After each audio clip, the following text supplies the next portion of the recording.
कैसे हुआ बालासोर ट्रेन हादसा, रेलवे बोर्ड ने दी पूरी जानकारी। जानिए क्या है हादसे की हकीकत। हम लोगों के कोई भी स्टेशन होता है जिसमें आपने देखा कि दो लाइनें जो जा रही हैं, एक अप और एक डाउन, उस स्टेशन पे दो और लूप लाइंस होती हैं।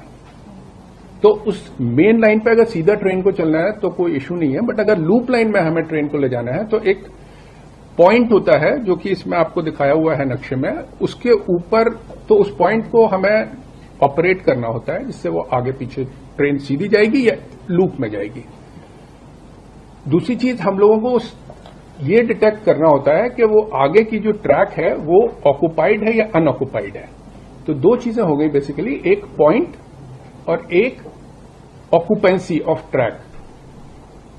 सिग्नल जो है इस तरीके से इंटरलॉक होता है, जो इंटरलॉकिंग वर्ड आप लोग यूज कर रहे हैं उसको यहीं से लिया गया है। इस तरीके से इंटरलॉक होता है कि आगे की लाइन ऑक्युपाइड है नहीं ये पता चल जाए, और पॉइंट उसे सीधा ले जा रहा है या उसको लूप लाइन में ले जा रहा है ये पता चल जाए। तो जब पॉइंट सीधा ले जा रहा है और आगे का ऑक्युपाइड नहीं है तब वो सिग्नल ग्रीन होता है, और जब पॉइंट लूप में ले जा रहा होता है उसे और लूप लाइन क्लियर है तब वो सिग्नल येलो होता है और उसका रूट दिखाते हैं कि ये दूसरे रूट पे ले जा रहा है। तो ये इंटरलॉकिंग बेसिकली काम करती है। तो ये आप लोगों को इंटरलॉकिंग का बताया मैंने।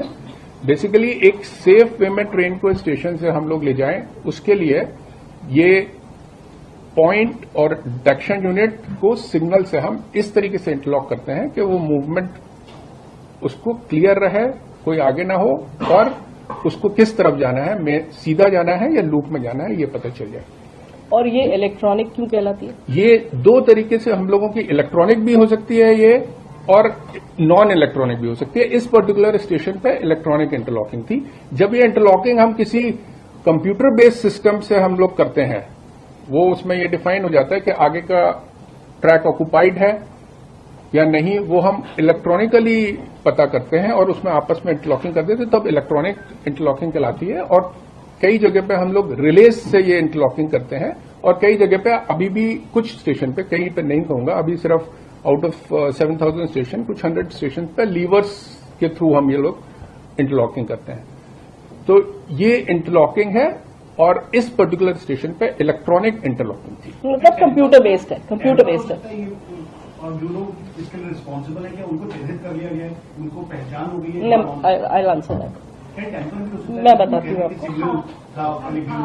Just supplementing this question, can there be a malfunction in this, and how is it possible if it can be a malfunction or not? Let us answer both the questions. One, it is supposed to be tamper proof. It is supposed to be error proof. उसका exact word बता देता हूँ। हाँ, it is called as fail safe system.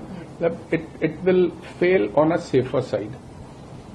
ठीक है, अगर fail भी हो गया तो सिग्नल लाल हो जाएगा, मतलब गाड़ी रोको बेसिकली। अगर फेल हुआ तो उसमें फेल सेफ सिस्टम है।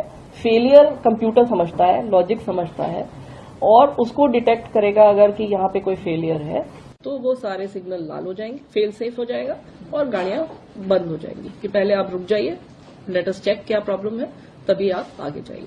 तो ये फेल सेफ सिस्टम है as far as the tampering and the error part of it is concern.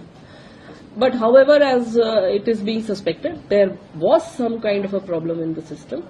Whether it was a physical error, कि मान लीजिए, मैं आपको सिर्फ मैं इस पर्टिकुलर केस के संदर्भ में नहीं बता रही हूँ, अगर possibilities of what can go wrong.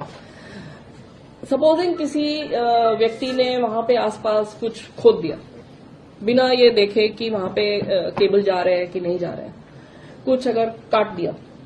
अक्सर देखेंगे आपकी कुछ काम चल रहा है, रोड बन रही है, कुछ हो रहा है, पेवमेंट बन रहा है, और अगर बिना उसने जानकारी के, बिना उचित परमिशन के वहां पे काम किया, पॉसिबल है कि केबल कट जाए, या इस तरह की चीजों से प्रॉब्लम आ सकती है सिग्नलिंग में। या किसी ने उसमें कुछ मतलब कोई शॉर्ट सर्किट हो गया, या कहीं मशीन हो, चाहे मैकेनिकल मशीन हो, कोई भी मशीन फेलियर प्रोन होती है। एक मतलब 99.9% कोई फेलियर नहीं होगा, पर एक 0.1% चांस मशीन में फेलियर का होता है। तो वो पॉसिबिलिटी तो हमेशा ही है हर तरह के सिस्टम में। इस खबर में भी इतना ही। आप बने रहिए वन इंडिया के साथ।